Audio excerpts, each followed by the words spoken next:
कोई भी सिस्टम जिसको हम लोग कंट्रोल कर पाए उसको हम लोग बोलते हैं control system. For example fan की जो स्पीड है उसको हम लोग कंट्रोल कर सकते हैं, तो जो फ़ैन है वो है कंट्रोल सिस्टम। एयर कंडीशनर के हेल्प से जो रूम का जो टेम्परेचर होता है उसको हम लोग कंट्रोल कर सकते हैं, तो जो एसी है वो भी है कंट्रोल सिस्टम। लाइट की जो इंटेंसिटी है उसको हम लोग कंट्रोल कर सकते हैं, तो ये भी है कंट्रोल सिस्टम। मोटर की स्पीड को हम लोग कंट्रोल कर सकते हैं, ये भी है कंट्रोल सिस्टम। हम लोग कार की स्पीड को कंट्रोल कर सकते हैं, कार भी एक कंट्रोल सिस्टम है। हम लोग स्कूटर की स्पीड को कंट्रोल कर सकते हैं, हैंस स्कूटर भी कंट्रोल सिस्टम है। कोई भी सिस्टम या फिर कोई भी चीज़ जिसको हम लोग कंट्रोल कर पाए उसको हम लोग बोलते हैं कंट्रोल सिस्टम। तो यहाँ पर हम लोग कंट्रोल क्यों कर रहे हैं, यहाँ पर कंट्रोलिंग की रिक्वायरमेंट क्या है। हम लोग कोई भी सिस्टम से एक डिज़ायर्ड आउटपुट चाहते हैं, तो डिज़ायर्ड आउटपुट के लिए जो सिस्टम है उसको हम लोग कंट्रोल कर रहे हैं।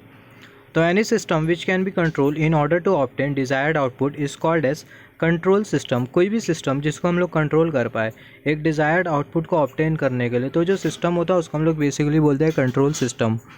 तो यहाँ पर सिस्टम का मतलब क्या है, कोई भी चीज़ जो हमारे कंसिडरेशन में उसको हम लोग बोलते हैं सिस्टम। फॉर एग्जांपल अगर सिंपल वर्ड में अगर हम लोग बात करें, अगर हम लोग रेसिस्टेंस, कैपेसिटेंस और इंडक्टेंस से डील कर रहे हो तो उस केस में जो सिस्टम होगा हमारा इलेक्ट्रिक सिस्टम होगा। सिमिलरली अगर हम लोग हीट, टेम्परेचर, मास से अगर डील कर रहे हो तो उस केस में जो सिस्टम होगा वो होगा थर्मोडायनेमिक सिस्टम। सिमिलरली अगर हम लोग डील कर रहे हो पिस्टन से, लेवर से, कैम शाफ्ट से, क्रैंक शाफ्ट से, तो उस केस में जो सिस्टम होगा वो होगा मैकेनिकल सिस्टम। तो कोई भी सिस्टम जो कि कोई भी चीज़ जो कि हमारे कंसिडरेशन में उसको हम लोग बेसिकली बोलते हैं सिस्टम। तो जैसे कि हमने डिस्कस किया कंट्रोल सिस्टम, कोई भी सिस्टम जिसको हम लोग कंट्रोल कर सके उसको हम लोग बेसिकली बोलते हैं कंट्रोल सिस्टम। तो यहाँ पर कंट्रोलिंग की रिक्वायरमेंट क्या है, जैसे कि हमने डिस्कस किया एक डिज़ायर्ड आउटपुट पाने के लिए हम लोग सिस्टम को कंट्रोल करते हैं। तो जो कंट्रोल सिस्टम होता है उसको बेसिकली दो टाइप में क्लासीफाई किया गया है। एक होता है ओपन लूप सिस्टम, हम लोग ओपन लूप सिस्टम नहीं बोलेंगे, हम लोग ओपन सिस्टम बोलेंगे। सिमिलरली दूसरा जो सिस्टम होता है वो होता है क्लोज लूप सिस्टम। तो जो कंट्रोल सिस्टम है उसको ब्रॉडली दो टाइप में क्लासीफाई किया गया। पहला जो सिस्टम है वो है ओपन सिस्टम और दूसरा जो सिस्टम होगा वो होगा क्लोज लूप सिस्टम। तो यहाँ पर ओपन सिस्टम में क्या होता है, यहाँ पर हमने कंसिडर किया एक सिस्टम, ये सिस्टम में रेसिस्टेंस, इंडक्टेंस, कैपेसिटेंस, इसका मतलब हम लोग इलेक्ट्रिक सिस्टम कंसिडर करते हुए चल रहे हैं। तो यहाँ पर ओपन सिस्टम में होता है क्या, ये जो ओपन सिस्टम होता है इसको हम लोग देते हैं इनपुट और ये जो ओपन सिस्टम होता है वो हमें देता है आउटपुट। तो यहाँ पर ये जो ओपन सिस्टम होता है उसका कोई कंट्रोल नहीं होता आउटपुट के ऊपर। ये ओपन सिस्टम को हम लोग देंगे इनपुट और ये जो ओपन सिस्टम होगा वो हमें देगा आउटपुट। अगर आउटपुट में किसी भी तरीके का अगर एरर आता है या फिर अगर आउटपुट में किसी भी तरीके का अगर चेंज आता है तो ये जो सिस्टम होगा वो आउटपुट को लेके या फिर हम लोग बोल सकते हैं जो सिस्टम होगा वो एरर को हैंडल नहीं कर पाएगा। In simple word open system में हम लोग सिस्टम को देते हैं इनपुट और जो सिस्टम देता है वो होता है आउटपुट। और अगर आउटपुट में किसी भी तरीके का अगर चेंज हो या फिर हम लोग बोल सकते हैं आउटपुट में अगर किसी भी तरीके का अगर एरर होता है तो ये जो ओपन सिस्टम होगा वो एरर को करेक्ट करने की टेंडेंसी नहीं रखता। तो open system are those system in which system has no control over output if error is taking place at output. अगर आउटपुट पर अगर किसी भी तरीके का अगर एरर होता है तो ये जो ओपन सिस्टम होगा इसका कोई लेना देना नहीं होगा वो एरर के साथ। इन शॉर्ट ये जो ओपन सिस्टम होगा वो एरर को करेक्ट नहीं कर पाएगा। Open system can not correct error taking place at the output. Open system error को करेक्ट नहीं कर सकता जो कि आउटपुट पर होगा। अगर सिंपल वर्ड में अगर हम लोग बोले ओपन सिस्टम क्या होता है, ओपन सिस्टम को हम लोग देते हैं इनपुट और जो ओपन सिस्टम होता है वो हमें देता है आउटपुट। अगर आउटपुट में अगर किसी भी तरीके का अगर एरर आता है तो ये जो ओपन सिस्टम होगा वो एरर को करेक्ट करने की एबिलिटी नहीं रखता। फॉर एग्जाम्पल एक सिंपल सा एग्जाम्पल एज्यूम कर लेते हैं। यहाँ पर हमने कंसिडर किया ये इलेक्ट्रिक मोटर, ये इलेक्ट्रिक मोटर को हमने इनपुट इलेक्ट्रिकल पावर दिया, तो ये जो इलेक्ट्रिक मोटर होगी वो हमें आउटपुट में देगी मैकेनिकल पावर। तो मान लेते हैं जो इलेक्ट्रिक मोटर है ये 500 आरपीएम पर ऑपरेट कर रही है। अभी होता क्या है, ये इलेक्ट्रिक मोटर के साथ हम लोग लोड कनेक्ट करते हैं जिसकी वजह से मोटर का जो आरपीएम होता है 500 आरपीएम से 200 आरपीएम हो जाता है। तो यहाँ पर अगर हम लोग देखें जो मोटर का जो आउटपुट है इसमें एरर आ रहा है, तो यहाँ पर ये जो मोटर है अभी अपने आरपीएम को 200 आरपीएम से 500 आरपीएम में कन्वर्ट नहीं कर सकती है अनटिल एंड अनलेस अगर कोई पर्सन आके मोटर की स्पीड को कंट्रोल नहीं करता। तो यहाँ पर अगर हम लोग देखें मोटर को हम लोग दे रहे हैं इनपुट और जो मोटर है वो हमें दे रही है आउटपुट। आउटपुट में एरर आ रहा है मगर ये जो मोटर है वो एरर को करेक्ट करने की एबिलिटी नहीं रखती। तो ऐसा जो सिस्टम होता है इसको हम लोग बोलते हैं ओपन सिस्टम। सिमिलरली अभी हम लोग बात करेंगे क्लोज लूप सिस्टम के बारे में। क्लोज लूप सिस्टम क्या होता है, क्लोज लूप सिस्टम एक ऐसा सिस्टम होता है जिसमें सिस्टम को हम लोग देते हैं इनपुट और जो सिस्टम होता है वो हमें देता है आउटपुट। अगर आउटपुट में किसी भी तरीके का अगर एरर आता है तो ये जो क्लोज लूप सिस्टम होता है एरर को करेक्ट करने की एबिलिटी रखता है। इन शॉर्ट ये जो क्लोज लूप सिस्टम होता है इसका फुल कंट्रोल होता है आउटपुट के ऊपर। तो यहाँ पर हमने एक एग्जाम्पल कंसिडर किया क्लोज लूप सिस्टम का। यहाँ पर हमने सेम कंसिडर किया इलेक्ट्रिक मोटर, यहाँ पर हमने एक सिंपल सा एग्जांपल, रफ एग्जांपल कंसिडर किया। सिर्फ हमें कॉन्सेप्ट को समझना है क्लोज लूप सिस्टम क्या होता है। तो यहाँ पर हमने कंसिडर किया ये है इलेक्ट्रिक मोटर, यहाँ पर हमने कंसिडर किया ये है लोड, यहाँ पर कनेक्टेड है ये है सेंसर, यहाँ पर कनेक्टेड है ये है आरपीएम मीटर, जो कि आरपीएम को शो भी करेगा और आरपीएम के बीच का जो डिफरेंस है उसको भी निकालेगा, और जो सिग्नल होगा कंट्रोलर को भेजेगा। कंट्रोलर क्या करेगा, जो कंट्रोलर है ये मोटर की स्पीड को कंट्रोल करेगा। तो यहाँ पर ये जो इलेक्ट्रिक मोटर है इसके साथ हमने लोड कनेक्ट किया और हम लोग चाहते हैं कि जो इलेक्ट्रिक मोटर है ये 500 आरपीएम पर ऑपरेट करे। 500 आरपीएम से ना ही कम होना चाहिए आरपीएम, ना ही 500 आरपीएम से ज़्यादा होना चाहिए आरपीएम। तो बेसिकली होता क्या है, ये मोटर के साथ हमने लोड कनेक्ट किया है, तो लोड में वेरिएशन होता है और लोड में वेरिएशन होने की वजह से जो मोटर का जो आरपीएम होता है 500 आरपीएम से 200 आरपीएम हो जाता है। तो यहाँ पर अगर हम लोग देखें जो डिफरेंस होगा आरपीएम का वो होगा 300 आरपीएम। तो जो सेंसर होगा वो क्या करेगा, ये आरपीएम को सेंस कर लेगा और ये जो सेंसर होगा वो सिग्नल भेजेगा ये आरपीएम मीटर को। तो ये जो आरपीएम मीटर होगा वो हमें शो करेगा जो डिफरेंस हुआ है आरपीएम में वो। तो जो आरपीएम में जो डिफरेंस होगा वो होगा 300 आरपीएम का। अब ये जो आरपीएम मीटर होगा ये सिग्नल भेजेगा कंट्रोलर को 300 आरपीएम का। तो ये जो कंट्रोलर होगा ये मोटर की स्पीड को कंट्रोल कर लेगा और जो मोटर की जो स्पीड है वो फिर से प्लस 300 आरपीएम हो जाएंगी। तो जैसे ही मोटर की स्पीड प्लस 300 आरपीएम हो जाएंगी तो उस केस में क्या होगा, ये जो मोटर की जो स्पीड होगी वो 500 आरपीएम पर ऑपरेट होने लगेंगी। मतलब ये जो मोटर है ये 500 आरपीएम पर ऑपरेट होने लगेंगी। यहाँ पर हो क्या रहा है, यहाँ पर ये जो आरपीएम मीटर है वो सिग्नल भेज रहा है 300 आरपीएम का, और ये जो कंट्रोलर होगा ये मोटर की स्पीड को इंक्रीज़ कर देगा प्लस 300 आरपीएम से, और अगेन जो मोटर की जो स्पीड होगी वो होगी 500 आरपीएम। अभी क्या होता है, जो मोटर की जो स्पीड होती है वो 500 आरपीएम से 600 आरपीएम हो जाती है। मोटर की जो स्पीड होती है वो 500 आरपीएम से 600 आरपीएम हो जाती है। तो यहाँ पर ये जो सेंसर होता है वो एक्स्ट्रा आरपीएम को सेंस कर लेता है और ये जो सेंसर होता है वो सिग्नल भेजता है ये आरपीएम मीटर को। आरपीएम मीटर क्या करेगा, जो डिफरेंस है आरपीएम में उसको सेंस करेगा। जो आरपीएम में जो डिफरेंस होगा वो होगा 100 आरपीएम का। तो ये जो आरपीएम मीटर होगा वो सिग्नल भेजेगा कंट्रोलर को 100 का, और ये जो कंट्रोलर होगा मोटर की स्पीड को माइनस कर देगा 100 से। तो जैसे ही मोटर की स्पीड -100 आरपीएम से रिड्यूस हो जाएंगी तो अगेन जो मोटर की जो स्पीड होगी वो 500 आरपीएम पे हो जाएंगी। तो यहाँ पर हो क्या रहा है, यहाँ पर अगर हम लोग देखें आउटपुट में एरर हो रहा है, मगर ये जो सिस्टम है वो एरर को करेक्ट करने की एबिलिटी रख रहा है। हैंस ये जो एंटायर सिस्टम होता है इसको हम लोग बोलते हैं क्लोज लूप सिस्टम। तो ये जो क्लोज लूप सिस्टम होता है इसका फुल कंट्रोल होता है आउटपुट के ऊपर।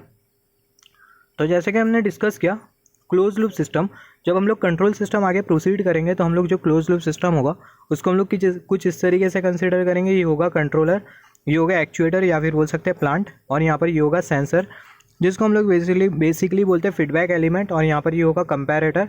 यहाँ पर ये कंपैरेटर करता क्या है, इसको हम लोग समिंग पॉइंट भी बोलते हैं। इसके बारे में हम लोग डिस्कस करेंगे जब हम लोग ब्लॉक डायग्राम रिडक्शन टेक्निक के बारे में बात करेंगे। यहाँ पर ये कंपैरेटर में जाता है इनपुट। यहाँ पर बेसिकली कंपैरेटर में दो सिग्नल आ रहे हैं, एक जो सिग्नल होगा वो यहाँ से आएगा और एक जो सिग्नल होगा वो यहाँ से इनपुट सिग्नल आएगा। तो जो कंपैरेटर होगा वो दोनों सिग्नल को कंपेयर करेगा और एक रिजल्टेंट सिग्नल जनरेट करेगा जिसको हम लोग बोलते हैं एरर सिग्नल। और ये जो एरर सिग्नल होगा वो कंट्रोलर में जाएगा और जो कंट्रोलर होगा पूरे सिस्टम को कंट्रोल करेगा।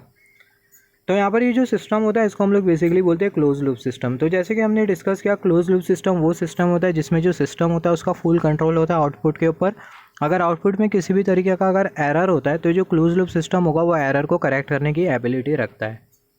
यहाँ पर अगर हम लोग देखें जो क्लोज लूप सिस्टम होता है इसमें फीडबैक एलिमेंट भी यूज़ किया जाता है। यहाँ पर ये सिस्टम को हम लोग क्लोज लूप सिस्टम क्यों बोल रहे हैं, क्योंकि अगर हम लोग देखें यहाँ पर हमें एक लूप जैसी दिखाई दे रही है, यहाँ पर हमें एक लूप जैसी दिखाई दे रही है। हैंस ये जो सिस्टम है इसको हम लोग बोल रहे हैं क्लोज लूप सिस्टम। और यहाँ पर अगर हम लोग देखिए सिस्टम में हमें कोई लूप जैसा कुछ दिखाई दे रहा है क्या, ऑब्वियसली नहीं दिखाई दे रहा है। तो जो सिस्टम होता है इसको हम लोग बेसिकली बोलते हैं ओपन सिस्टम। इसको हम लोग ओपन लूप सिस्टम नहीं बोलेंगे, सिस्टम को हम लोग बोलेंगे open system. Open loop system वो सिस्टम होता है जिसमें लूप लगी होती है मगर वो जो लूप होती है वो ओपन होती है। तो इसके बारे में हम लोग डिस्कस करेंगे आगे। तो यहाँ पर अगर हम लोग देखें कोई भी फिजिकल सिस्टम को, यहाँ पर अगर हम लोग देखें कोई भी फिजिकल सिस्टम को कंट्रोल इंजीनियरिंग में हम लोग देखेंगे कोई भी फिजिकल सिस्टम को हम लोग रिप्रेजेंट कर सकते हैं एक मैथमेटिकल टूल के हेल्प से। और वो जो मैथमेटिकल टूल होता है उसको हम लोग बोलते हैं ट्रांसफ़र फंक्शन। और ये ट्रांसफ़र फंक्शन और इसके सिग्निफिकेंस के बारे में हम लोग इसी वाली वीडियो में ही डिस्कस करेंगे। तो जैसे कि हमने कंपेयर किया था open system open close loop system, तो अभी हम लोग दोनों के बीच का जो कंपैरिजन होगा वो हम लोग करेंगे। ये आ जाता है एग्जामिनेशन में 5 मार्क्स के लिए, मगर अगर हम लोग देखें ये इतना इंपॉर्टेंट नहीं है। अगर हम लोग हायर लेवल एग्जाम कंसीडर करें ओपन सिस्टम और क्लोज लूप सिस्टम के बीच का डिफरेंस, तो हम लोग ज़्यादा प्रायोरिटी नहीं देंगे ये सब कंसेप्ट्स को।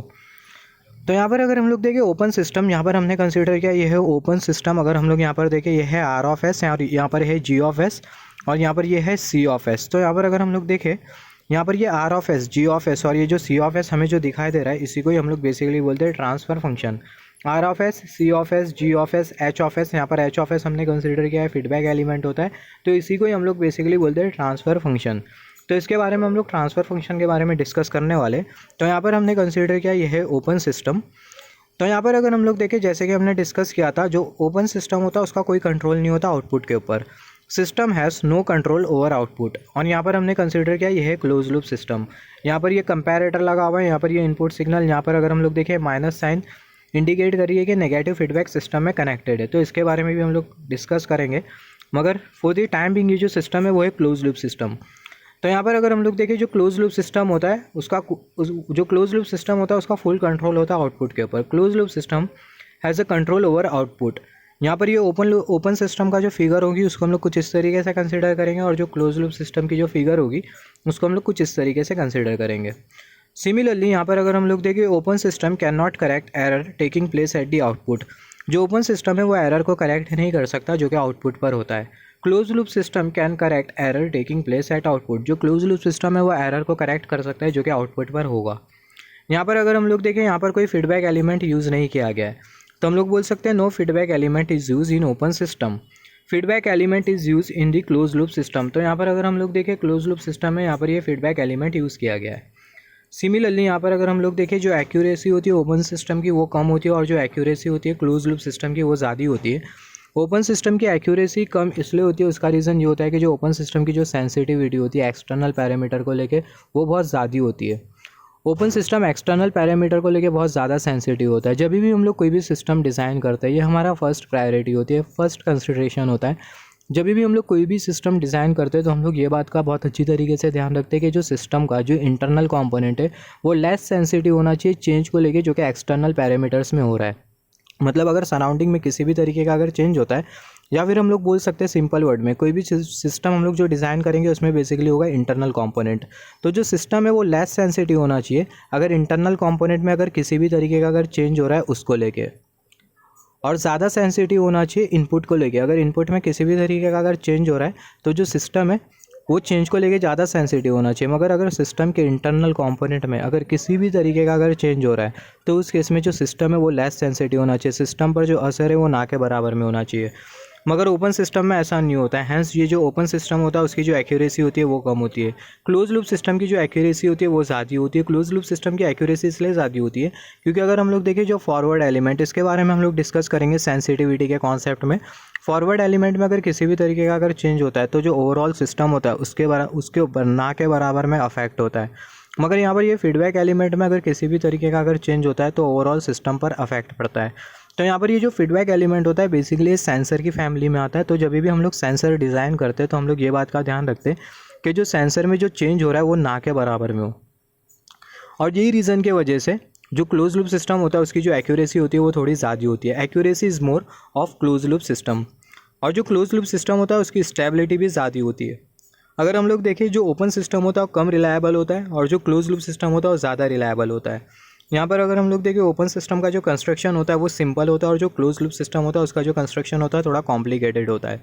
तो अगर हम लोग देखें ओपन सिस्टम का जो कंस्ट्रक्शन होता है वो सिंपल होता है और जो कंस्ट्रक्शन होता है क्लोज लूप सिस्टम का वो थोड़ा कॉम्प्लिकेटेड होता है। तो अभी हम लोग बात करेंगे ट्रांसफ़र फंक्शन के बारे में। ट्रांसफ़र फंक्शन होता क्या है? It is a tool by which we can represent any physical system mathematically and it is considered in S domain. तो जो ट्रांसफ़र फंक्शन होता है वो एक ऐसा टूल होता है जिसके हेल्प से हम लोग कोई भी फिजिकल सिस्टम को मैथमेटिकली डिफाइन कर सकते हैं या फिर बोल सकते हैं मैथमेटिकली डिस्क्राइब कर सकते हैं। और जो ट्रांसफ़र फंक्शन होता है वो हमेशा डिफाइन होता है एज डोमेन में, या फिर हम लोग बोल सकते हैं जो ट्रांसफ़र फंक्शन होता है उसको हम लोग हमेशा कंसिडर करते हैं एज डोमेन में। एज डोमेन में क्यों कंसिडर करते हैं? एज डोमेन में जो एनालिसिस होती है वो सिंपल होती है, या फिर हम लोग बोल सकते हैं एज डोमेन में जो एनालिसिस करना इतना ज़्यादा डिफिकल्ट नहीं होता। तो यहाँ पर हमने कंसिडर किया एक सिंपल से एग्जांपल। यहाँ पर अगर हम लोग देखें हमने यहाँ पर ओपन सिस्टम कंसिडर किया है। यहाँ पर ये जी ऑफ एस और यहाँ पर हमने सिस्टम को दिया इनपुट आर ऑफ एस और ये जो सिस्टम है वो हमें आउटपुट दे रहा है सी ऑफ एस। तो यहाँ पर ये जो आर ऑफ एस, ये जी ऑफ एस और ये जो सी ऑफ एस होता है इसी को हम लोग बेसिकली बोलते हैं ट्रांसफ़र फंक्शन। ट्रांसफ़र फंक्शन को हम लोग कुछ इस तरीके से डिफाइन करते हैं। Transfer function is defined as Laplace transform of output divided by Laplace transform of input provided that all initial conditions must be zero. तो जो ट्रांसफ़र फंक्शन होता है वो लैप्लास ट्रांसफॉर्मेशन होता है आउटपुट का और इनपुट का, और हमें ये बात ध्यान में रखना है कि जितनी भी जो इनिशियल कंडीशंस है वो ज़ीरो होना चाहिए। Initial conditions must be zero, इसका मतलब क्या है इसके बारे में भी हम लोग डिस्कस करेंगे। तो अगर हम लोग देखें, हम लोग कुछ इस तरीके से लिख सकते हैं ट्रांसफ़र फंक्शन को। Transfer function is the Laplace transformation of output divided by Laplace transformation of input as domain में provided that all initial conditions must be zero. Further हम लोग कुछ इस तरीके से लिख सकते हैं transfer function is equal to C of S divided by R of S, और यहाँ पर अगर हम लोग देखें I C initial condition must be zero. तो यहाँ पर ये जो सी ऑफ एस होता है वो होता है आउटपुट और ये जो आर ऑफ एस होता है वो होता है इनपुट। तो जब भी हम लोग ट्रांसफ़र फंक्शन डिफाइन करेंगे तो हमें ये बातों का ध्यान रखना होगा कि जो ट्रांसफ़र फंक्शन होता है वो हमेशा डिफाइन होता है एस डोमेन में, और ट्रांसफ़र फंक्शन को कंसिडर करते हुए जो इनिशियल कंडीशन है वो ज़ीरो होना चाहिए। इनिशियल कंडीशन ज़ीरो होना चाहिए, इसका मतलब क्या है, यहाँ पर हमने कंसिडर किया एक इलेक्ट्रिक सिस्टम, यहाँ पर ये रेसिस्टेंस है, ये कैपेसिटेंस है, यहाँ पर ये इंडक्टेंस है। हमें पता है जो कैपेसिटर और जो इंडक्टर होता है वो एनर्जी स्टोरिंग एलिमेंट है, तो ये जो एलिमेंट्स होते हैं वो एनर्जी को स्टोर कर सकते हैं। तो यहाँ पर अगर हम लोग देखें सिस्टम को हमने दिया इनपुट और ये जो सिस्टम होगा वो हमें देगा आउटपुट। तो सिस्टम को हम लोग इनपुट दे रहे हैं IP1, तो जो सिस्टम होगा वो हमें आउटपुट देगा जो कि होगा OP1। सिस्टम को हमने दिया इनपुट जो कि है IP2, तो जो सिस्टम है ये वाले इनपुट के रेस्पेक्ट में ही हमें आउटपुट देना चाहिए, मगर ऐसा नहीं होता है। यहाँ पर ये कैपेसिटर और ये इंडक्टर करते हैं क्या, ये जो कैपेसिटर और ये जो इंडक्टर होते हैं वो एनर्जी को स्टोर करते हैं, तो ये एनर्जी स्टोरिंग एलिमेंट है। तो जब हम लोग सिस्टम को इनपुट देंगे IP2 इनपुट देंगे तो उस केस में हमें जो आउटपुट जो मिलेगा वो IP2 इनपुट के ही रेस्पेक्ट में मिलना चाहिए जो कि होना चाहिए OP2। मगर यहाँ पर ये कैपेसिटर और ये इंडक्टर के वजह से हमें जो आउटपुट मिलेगा वो OP2 नहीं होगा, मगर ऐसा नहीं होना चाहिए। जो इनिशियल कंडीशन है वो ज़ीरो होना चाहिए। इनिशियल कंडीशन ज़ीरो होना चाहिए मतलब ये कैपेसिटर में जो इनिशियल चार्ज और जो इंडक्टर में जो इनिशियल चार्ज है वो भी ज़ीरो होना चाहिए। ये कैपेसिटर में इनिशियल चार्ज और इंडक्टर में जो इनिशियल चार्ज है ये पहले वाले इनपुट के रेस्पेक्ट में वो ज़ीरो होना चाहिए। तो इस सिस्टम को हम लोग देंगे इनपुट IP2, तो जो सिस्टम होगा वो हमें देगा आउटपुट जो कि होगा OP2। तो initial condition must be zero, इसका मतलब ये होता है कि प्रीवियस इनपुट के रेस्पेक्ट में जितने भी जो डेटा है वो ज़ीरो होना चाहिए। इसी का ही मतलब होता है initial condition must be zero. Previous input के रेस्पेक्ट में जितना भी जो डेटा है वो ज़ीरो के बराबर में होना चाहिए, या फिर हम लोग बोल सकते हैं प्रीवियस इनपुट के रेस्पेक्ट में ये जो कैपेसिटर और ये जो इंडक्टर है इसमें कोई एनर्जी नहीं होना चाहिए। इसी को ही हम लोग बेसिकली बोलते हैं initial condition must be zero, या फिर हम लोग बोल सकते हैं इनिशियल इनपुट के रेस्पेक्ट में जो डेटा है वो ज़ीरो होना चाहिए। तो इसी का ही मतलब होता है initial condition must be zero. Similarly यहाँ पर अभी अगर हम लोग देखें, यहाँ पर हम लोग जैसे कि डिस्कस किया था हमने R of S, C of S, G of S, H of S, इसी को ही हम लोग बेसिकली बोलते हैं ट्रांसफ़र फंक्शन। तो यहाँ पर अगर हम लोग देखें, यहाँ पर ये initial condition must be zero, इसका कंसेप्ट आपको पता होगा क्योंकि ये चीज़ बहुत लोगों को नहीं समझती। Initial condition must be zero, मैं इसको फिर से रिपीट कर दे रहा हूँ, प्रीवियस इनपुट के रेस्पेक्ट में जो डेटा है वो ज़ीरो होना चाहिए। इसी को ही हम लोग बोलते हैं initial condition must be zero. तो यहाँ पर अभी अगर हम लोग देखें, यहाँ पर अभी हम लोग ऑब्टेन करेंगे ट्रांसफ़र फंक्शन किसके लिए, ओपन सिस्टम के लिए और क्लोज लूप सिस्टम के लिए। तो यहाँ पर ये सिस्टम का जो फॉरवर्ड पाथ गेन है इसके बारे में हम लोग डिस्कस करेंगे। ये होता है फॉरवर्ड एलिमेंट जिसको हम लोग नाम देते हैं G ऑफ एस, और यहाँ पर ये इनपुट R ऑफ एस, और यहाँ पर अगर हम लोग देखें ये होगा आउटपुट C ऑफ एस, जैसे कि हम लोग को डिफाइन करते हैं हमारे नाम से। सिमिलरली कंट्रोल सिस्टम में भी जो फिजिकल जो एलिमेंट होते हैं उसको हम लोग डिफाइन करते हैं ट्रांसफ़र फंक्शन के हेल्प से। जैसे कि अगर हम लोग देखें जो इनपुट होता है उसको हम लोग नाम दे देते हैं R ऑफ एस, और जो आउटपुट होता है उसको हम लोग नाम दे देते C ऑफ एस। जो फॉरवर्ड एलिमेंट होता है उसको हम लोग नाम दे देते G ऑफ एस। तो यहाँ पर अभी अगर हम लोग देखें, यहाँ पर हमने कंसिडर किया ये इनपुट, ये है आउटपुट और ये है फॉरवर्ड एलिमेंट जो कि G ऑफ एस। तो हम लोग बोल सकते हैं जो आउटपुट होगा C of S, open system के केस में वो बराबर में होगा G of S into R of S.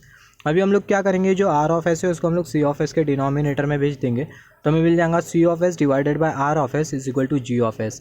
और यहाँ पर अगर हम लोग देखें C of S divided by R of S is equal to G of S, इसी को ही हम लोग बेसिकली बोलते हैं ट्रांसफ़र फंक्शन, या फिर हम लोग बोल सकते हैं यही होता है ट्रांसफ़र फंक्शन ओपन सिस्टम का। तो जो ओपन सिस्टम का जो ट्रांसफ़र फंक्शन होता है वो होता है G ऑफ एस, और वो बराबर में होता है C of S divided by R of S. तो ये होता है this is the transfer function for open system. Similarly अभी हम लोग क्लोज लूप सिस्टम के लिए ट्रांसफ़र फंक्शन ऑब्टेन करेंगे। तो यहाँ पर हमने कंसीडर किया ये है समिंग पॉइंट, यहाँ पर ये है फॉरवर्ड एलिमेंट जो कि G ऑफ एस, और यहाँ पर ये आ रहा है इनपुट R ऑफ एस, और यहाँ से आउटपुट जा रहा है जो कि C ऑफ एस।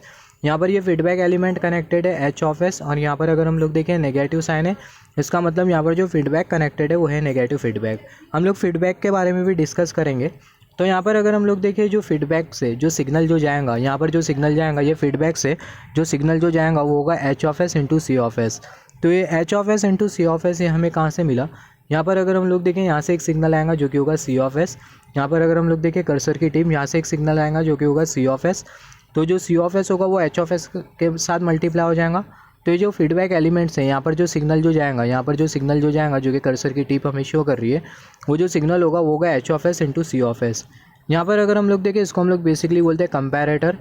ये जो कंपैरेटर है इसमें दो सिग्नल आ रहा है, एक जो सिग्नल जो आ रहा है वो आ रहा है आर ऑफ एस, और दूसरा जो सिग्नल आ रहा है वो आ रहा है H of S into C of S. तो जो कंपैरेटर होगा वो दोनों सिग्नल को कंपेयर करेगा और एक रिजल्टेंट सिग्नल जनरेट करेगा जिसको हम लोग बोलते हैं एरर सिग्नल। तो जो एरर सिग्नल होता है उसको हम लोग शो करते हैं ई ऑफ एस से, और ये जो एरर सिग्नल होगा ई ऑफ एस वो बराबर में होगा R of S minus C of S into H of S. यहाँ पर ये जो आर ऑफ एस है वो ये वाला सिग्नल है, और यहाँ पर अगर हम लोग देखें C of S into H of S वो ये वाला सिग्नल है। यहाँ पर ये माइनस साइन अपीयर कर रही है क्योंकि अगर हम लोग देखें यहाँ पर नेगेटिव फीडबैक कनेक्टेड है। तो यहाँ पर अगर हम लोग देखें यहाँ पर जो आउटपुट होगा ये जो सी ऑफ एस होगा वो बराबर में होगा G of S into H of S. यहाँ पर हमने कंसिडर किया जी ऑफ एस, और यहाँ पर जो एरर सिग्नल जो जा रहा है वो है ई ऑफ एस। तो जो आउटपुट होगा सी ऑफ एस, जो आउटपुट होगा सी ऑफ एस वो होगा G of S into E of S. इसको हमने कंसिडर किया इक्वेशन नंबर 1। और जैसे कि हमने डिस्कस किया जो एरर सिग्नल होगा ई ऑफ एस वो बराबर में होगा R of S minus C of S into H of S. अभी हम लोग क्या करेंगे, जो ई ऑफ एस है वो बराबर में ये वाले टर्म के, तो यहाँ पर ये जो R of S minus C of S into H of S उसको हम लोग ई ऑफ एस की जगह पुट कर देंगे तो हमें मिल जाएगा C of S is equal to G of S R of S minus C of S into H of S. अभी हम लोग क्या करेंगे, जो जी ऑफ एस है उसको हम लोग ये पूरे रिलेशन के साथ मल्टीप्लाई कर देंगे, हमें मिल जाएगा C of S is equal to G of S into R of S minus G of S into H of S into C of S. अभी नेक्स्ट स्टेप में हम लोग क्या करेंगे, यहाँ पर ये सी ऑफ एस और यहाँ पर ये सी ऑफ एस उसको हम लोग कॉमन आउट कर लेंगे और हमें मिल जाएगा 1 plus H of S into G of S. यहाँ पर ये जो G of S into H of S है उसको हमने यहाँ पर कंसिडर किया, और यहाँ पर ये जो G of S into R of S है उसको हम लोग इक्वल टू के राइट हैंड साइड पर भेजेंगे, मतलब उसको हम लोग यहाँ पर कंसिडर कर लेंगे G of S into R of S. अभी यहाँ पर अगर हम लोग देखें, यहाँ पर हमें जो आर ऑफ एस जो दिखाई दे रहा है, ये जो आर ऑफ एस है जो कि कर्सर की टिप हमें इंडिकेट कर रही है, ये आर ऑफ एस को हम लोग यहाँ पर ये सी ऑफ एस के डिनोमिनेटर में भेज देंगे तो हमें मिल जाएगा C of S divided by R of S is equal to G of S divided by 1 plus G of S into H of S. तो ये बहुत इंपॉर्टेंट है, ये ट्रांसफ़र फंक्शन होता है। किसका ट्रांसफ़र फंक्शन होता है, क्लोज लूप सिस्टम का ट्रांसफ़र फंक्शन होता है। This is the transfer function for close loop system. तो जो क्लोज लूप सिस्टम का जो ट्रांसफ़र फंक्शन होता है वो होता है C of S divided by R of S, और ये बराबर में होता है G of S divided by 1 plus G of S into H of S. Similarly जो ओपन सिस्टम का जो ट्रांसफ़र फंक्शन होता है वो कुछ इस तरीके से होता है C of S divided by R of S is equal to G of S. तो जैसे कि हमने डिस्कस किया था, जो क्लोज लूप सिस्टम का जो ट्रांसफ़र फंक्शन होता है वो होता है C of S divided by R of S is equal to G of S divided by 1 plus G of S into H of S. यहाँ पर ये प्लस साइन अपीयर कर रही है, इसका मतलब जो फीडबैक कनेक्टेड है वो है नेगेटिव फीडबैक।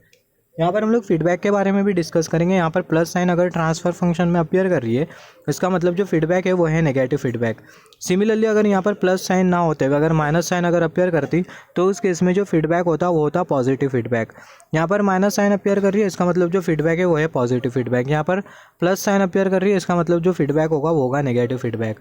तो अगर पॉजिटिव फीडबैक अगर सिस्टम में कनेक्टेड होता है तो उस केस में जो ट्रांसफ़र फंक्शन होगा वो होगा C of S divided by R of S is equal to G of S divided by 1 minus G of S into H of S.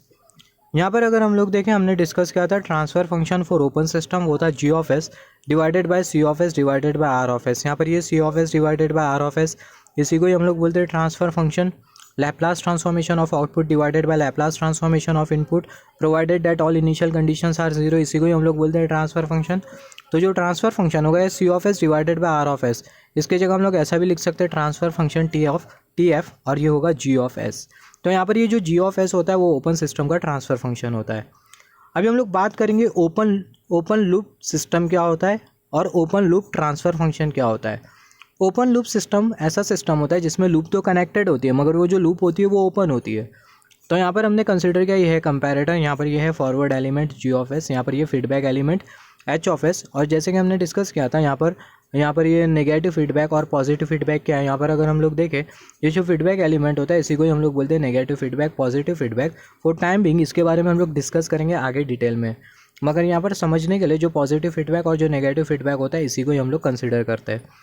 तो यहाँ पर अगर हम लोग देखें, यहाँ पर ये कंपैरेटर लगा हुआ है और यहाँ पर जो सिग्नल होगा वो होगा एरर सिग्नल। यहाँ पर अभी अगर हम लोग देखें जो लूप है, यहाँ पर अगर हम लोग देखें लूप कनेक्टेड है, ये सिस्टम में लूप तो है मगर जो लूप है वो ओपन है। यहाँ पर अगर हम लोग देखें जो लूप है, जो कि कर्सर की टिप शो कर रही है, जो लूप है वो ओपन है। यहाँ पर अगर हम लोग देखें जो लूप है वो है ओपन, जो डॉटेड लाइन है वो हमें इंडिकेट कर रही है कि जो लूप है वो है ओपन। तो यहाँ पर ये सिस्टम में लूप लगी है मगर जो लूप है वो है ओपन। अगर कुछ इस तरीके से अगर हम लोग कंसिडर करते हैं तो उस केस में जो सिस्टम होता है इसको हम लोग बोलते हैं क्लोज लूप सिस्टम, क्योंकि अगर हम लोग देखें जो लूप है वो पूरी तरीके से क्लोज्ड है। मगर यहाँ पर अगर हम लोग देखें जो लूप है वो है ओपन, यहाँ पर डॉटेड लाइन है, इसका मतलब जो लूप है वो है ओपन।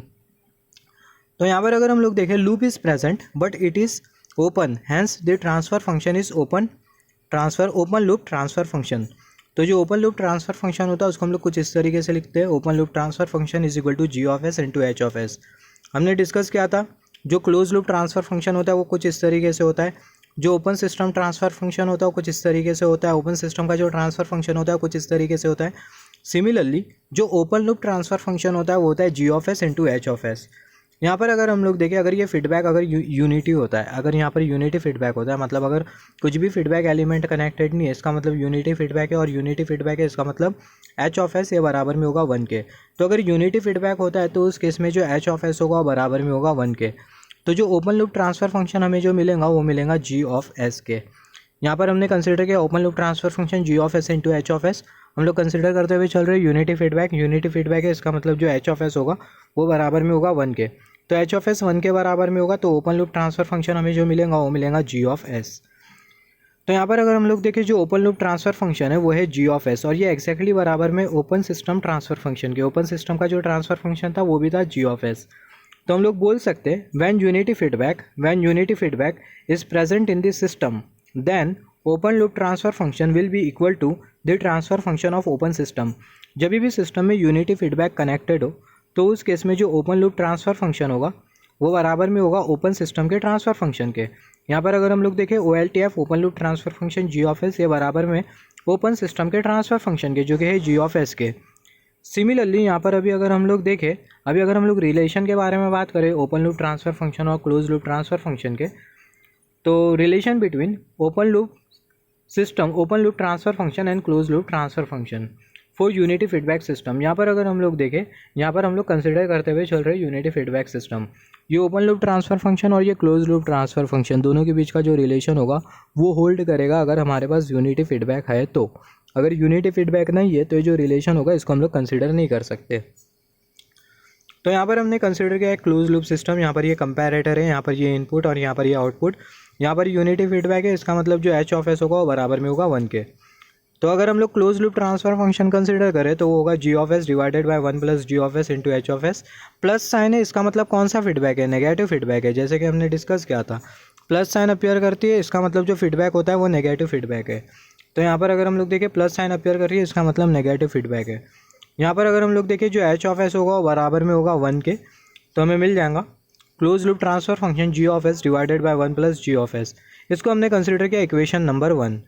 अभी अगर हम लोग open loop transfer function consider करें तो जो ओपन लूप ट्रांसफ़र फंक्शन होता है वो होता है G of S into H of S.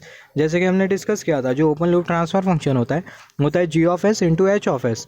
तो OLTF is equal to G of S into H of S. तो यहाँ पर अगर हम लोग देखें हमने यूनिटी फीडबैक कंसिडर किया, इसका मतलब एच ऑफ एस होगा 1 के बराबर, तो जो ओपन लूप ट्रांसफ़र फंक्शन होगा बराबर में होगा जी ऑफ एस के। तो यहाँ पर ये जो इक्वेशन है इसको हमने कंसिडर किया इक्वेशन नंबर 2। तो यहाँ पर अगर हम लोग देखें ये जो इक्वेशन नंबर 2 है इसको भी हम लोग इक्वेशन नंबर 1 में पुट कर देंगे। तो जो जी ऑफ एस है वो बराबर में OLTF के, तो जी ऑफ एस की जगह हम लोग पुट कर देंगे OLTF।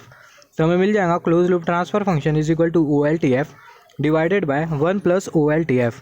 तो यही होता है relation in between open loop transfer function and close loop transfer function if unity feedback is present in this system. Relation between open loop transfer function and close loop transfer function if unity feedback is present in this system. Similarly अभी हम लोग next ये discuss करेंगे कि अगर हमारे पास close loop transfer function दिया हुआ है तो उसमें से हम लोग ओपन लूप ट्रांसफ़र फंक्शन को किस तरीके से ऑब्टेन कर सकते हैं। तो जो क्लोज लूप ट्रांसफ़र फंक्शन है वो हमें दिया हुआ है जो कि है G of S divided by 1 plus G of S into H of S. Plus sign है, इसका मतलब जो फीडबैक है वो है नेगेटिव। तो अगर हम लोग देखें फॉर यूनिटी फीडबैक अगर हम लोग कंसिडर करें एच ऑफ एस होगा 1 के बराबर।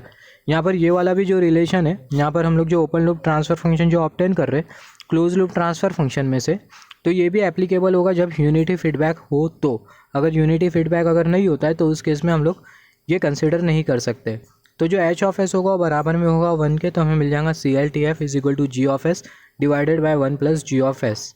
अभी हम लोग क्या करेंगे, जो डिनोमिनेटर है उसको हम लोग सब्ट्रैक्ट करेंगे माइनस जी ऑफ एस के साथ। Subtracting minus G of S in denominator, तो हमें मिल जाएगा close loop transfer function is equal to G of S divided by 1 plus G of S minus G of S. यहाँ पर अगर हम लोग देखें ये प्लस जी ऑफ एस और यहाँ पर ये माइनस जी ऑफ एस, ये कैंसिल हो जाएगा, तो हमें जो ओपन लूप ट्रांसफ़र फंक्शन जो मिलेगा वो मिलेगा जी ऑफ एस। तो अभी अगर हम लोग बात करें सिग्निफिकेंस ऑफ ट्रांसफ़र फंक्शन के बारे में, तो जो ट्रांसफ़र फंक्शन होता है वो मैथमेटिकल टूल होता है जिसके हेल्प से हम लोग डिस्क्राइब कर सकते हैं कोई भी फिजिकल सिस्टम को। Transfer function is a mathematical tool by which we can describe about any physical system. Similarly transfer function is defined as the Laplace transform of output by Laplace transform of input provided that all initial conditions must be zero. जो transfer function होता है वो Laplace transformation होता है output का और input का, और जो ट्रांसफ़र फंक्शन होता है वो हमेशा डिफाइन होता है एज डोमेन में, और जो इनिशियल कंडीशन है वो ज़ीरो होना चाहिए जब भी हम लोग ट्रांसफ़र फंक्शन को डिफाइन करेंगे। इनिशियल कंडीशन ज़ीरो होना चाहिए, इसका मतलब प्रीवियस इनपुट के रेस्पेक्ट में या फिर इनिशियल इनपुट के रेस्पेक्ट में सिस्टम में जो डेटा है वो ज़ीरो होना चाहिए। सिमिलरली जैसे कि मैंने बोला जो ट्रांसफ़र फंक्शन होता है वो हमेशा डिफाइन होता है एज डोमेन में। From transfer function we can conclude poles and zero.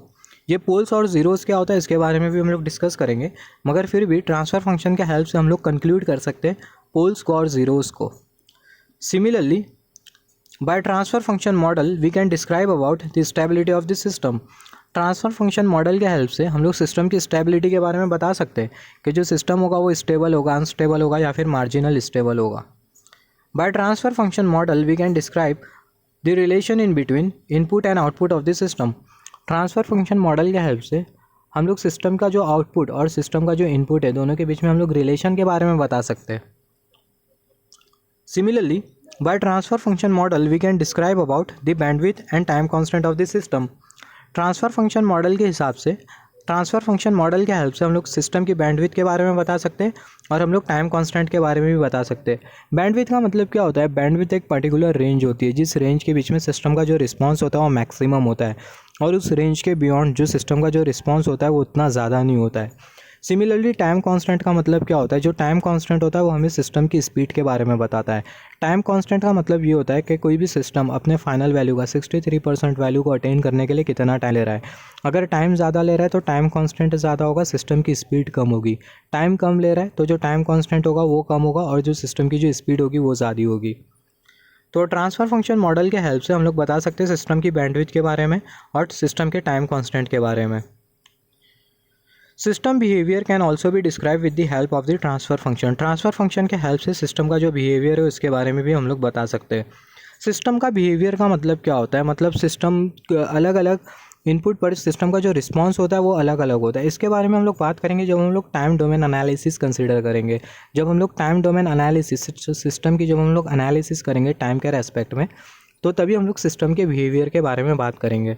तो ट्रांसफ़र फंक्शन के हेल्प से जो सिस्टम का जो बिहेवियर होता है उसके बारे में भी हम लोग बता सकते हैं। सिमिलरली अगर हम लोग देखें transfer function model is only applicable for linear time invariant system. तो जो ट्रांसफ़र फंक्शन मॉडल होता है वो LTI सिस्टम के लिए ही एप्लीकेबल होता है, लीनियर टाइम इनवेरिएंट सिस्टम।